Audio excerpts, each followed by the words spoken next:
Euzubillahimineşşeytanirracim. Bismillahirrahmanirrahim. Elhamdülillahi Rabbil alemin. Vessalatu vesselamu ala hayri halkı Muhammedin ve ala alihi ve sahbihi ecmain.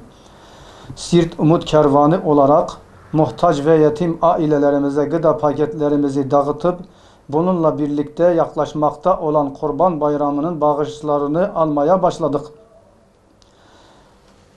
Kurban Bayramı'na hazırlıklarımız tüm hızıyla devam ediyor. Bize daha önce destek veren hayırseverlerimizden şimdiden Allah razı olsun diyoruz.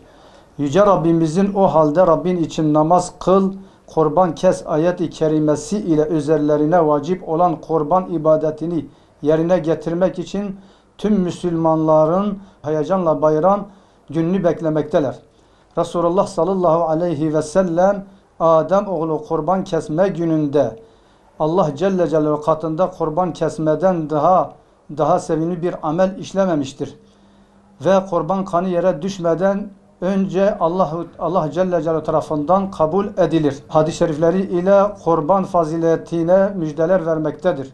Bu müjdelere tüm Müslümanların mazhar olmasını temenni ediyoruz. Daha önce bize kurban bağışında bulunan hayırseverlerimizin bizleri tekrar tercih etmelerini bekliyoruz. İlimizde tespit ettiğimiz muhtaç ve yetim ailelerimiz, yolumuzu gözleyen ve yıl boyu kırmızı et yemeyen muhtaç ailelerimiz var.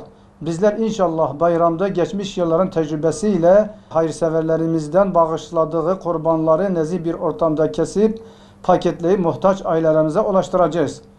Hayırseverlerimizden gelen bağışları kestikten sonra paylara ayırarak yıl boyunca sofralarında et görmeyen yetimlerin, ihtiyaç sahiplerinin sofralarına kurban etini ulaştırarak bayramda yüzlerinin tebessüm etmesine ve sevinçlerine ortak olmak istiyoruz. Bu yıl kurban bağış bedelini 900 TL olarak belirledik. Hayırseverlerimiz kurban vekaletlerini ve her türlü bağış için banka hesaplarımızdan internet üzerinden ya da Umut Kervanı merkezlerimize gelerek makbuz karşılığında ödeme yapabilirler. Bu vesileyle kurbanlarınız umut olsun sloganıyla hayırseverlerimize seslenerek kurban vekaletlerini iyilik kervanı olan Umut Kervan'a vermelerini istiyoruz.